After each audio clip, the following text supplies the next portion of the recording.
Hi friends, Honda unicorn 150 வந்து slow speed problem, starting problem, காலையில் start ஆகாது, slow speed சரியாக நிற்காது, அடிச்சு போவோம். அந்த ப்ராப்ளத்துக்கு வந்து இந்த கார்பரேட்டர் தான் வந்து ப்ராப்ளம். இந்த வண்டியில் வர கார்பரேட்டர் வந்து அடிக்கடி ப்ராப்ளம் வரும், ஸ்லோ ஸ்பீடு, பல பிரச்சனை வரும். இது ஆல்டர்னேட்டிவாக தான் வந்து இப்போ லேட்டஸ்ட்டாக வந்து ஸ்பாகோ பிராண்ட்ல இருந்து கார்பரேட்டருக்கு வந்திருக்கு. அந்த கார்பரேட்டரோட எம்ஆர்பி வந்து 2792 ரூபாய். இந்த கார்பரேட்டர் வந்து போட்டோம்னா அந்த ஸ்டார்டிங் ப்ராப்ளம், ஸ்லோ ஸ்பீடில் ஆஃப் ஆகுறது, அடைச்சி போகிறது, எல்லா பிரச்சனையும் வந்து தீர்வு ஆகுது. இப்போ அந்த ஸ்பாகோவில் வர கார்பரேட்டரை இப்போ அன்பாக்ஸ் பண்ணி பார்க்கலாம்.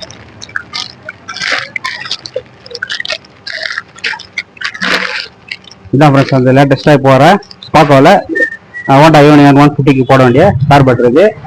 இந்த கார்பரேட்டர் போட்டால் அந்த அடிச்சு போகிற ஃபால்ட்டு, ஸ்லோ ஸ்பீடு ஃபால்ட்லாம் எதுவும் ரொம்ப வரல. அது கூட வந்து வண்டியில் வர ஒரிஜினல் ஆக்சிலேட்டர் கேபிள் வந்து செட் ஆகாது. ஸ்பாகோ பிராண்ட்லேயே வந்து ஆக்சிலேட்டர் கேபிள் அவங்களே செட்டாக கொடுத்துட்றாங்க. இதை நம்ம வண்டியில் போட்டு செக் பண்ணிட்டு எப்படி இருக்குன்னு சொல்கிறோம். கார்பரேட்டர் வர ஆக்சிலேட்டர் கேபிள் நம்ம வந்து வண்டியில் இன்ஸ்டாலேஷன் பண்ணி எப்படி இது பார்க்கலாம். அதே போல ஃப்ரெண்ட்ஸ் வண்டியில் வந்து அந்த கேனிஸ்டர் வண்டியில் வருது. நம்ம அந்த ஸ்பாகோ பிராண்ட் போட்டதுனால அதில் அந்த வண்டியில் வந்து ஒரிஜினல் கார்பரேட்டரில் மட்டும்தான் அந்த கேனிஸ்டர் வந்து லிங்க் பண்ண முடியும். இந்த கேனிஸ்டர் ஓஸ் வந்து இதில் ஜாயிண்ட் ஆகும். ஆனால் அந்த ஸ்பாகோ மாடலில் வராது. ஸ்பாகோவில் நம்ம சாதாரண சிலிண்டரில் வர மாடல் மாதிரி இருக்கும். அதனால் அங்கே வந்து இந்த கேனிஸ்டர் வந்து ரிமூவ் பண்ணிவிடுங்க. ரிமூவ் பண்ணிட்டீங்கன்னா உங்களுக்கு வந்து அந்த எந்த ஸ்டார்டிங் ப்ராப்ளம் எந்த ப்ராப்ளமும் இருக்காது. இதில் வந்து எது கண்டினியூவாக யூஸ் பண்ணலாம். இது வந்து வேண்டாம். ஓகே,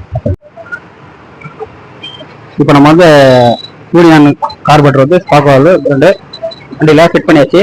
ஃபிட் பண்ணதுக்கப்புறம் வண்டியோட பர்ஃபார்மன்ஸ் எப்படி இருக்குன்னு இப்போ செக் பண்ணி பார்க்கலாம்.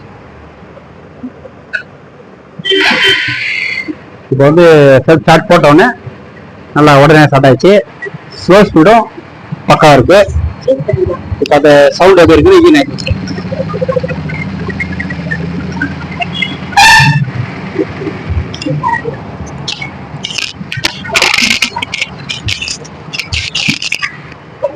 அது இப்போ வண்டியோட ரேசிங் அப்படி இருக்கு பாருங்க. ஸ்லோ ஸ்பீடு பக்காவா இன்ஜின் ஆடுது, எந்த குறையும் இல்லை, நல்லா இருக்குது. இதே போல யூனிட்டுக்கு ஸ்லோ ஸ்பீடு ப்ராப்ளம், அடிச்சு போகிற பிரச்சனை இருந்ததுன்னா வண்டியில் வர அந்த ஒரிஜினல் கார்பரேட்டரை எடுத்துட்டு, இதான் வண்டியோட ஒரிஜினல் கார்பரேட்டர். இது வந்து ஒரு 1 கிலோமீட்டர்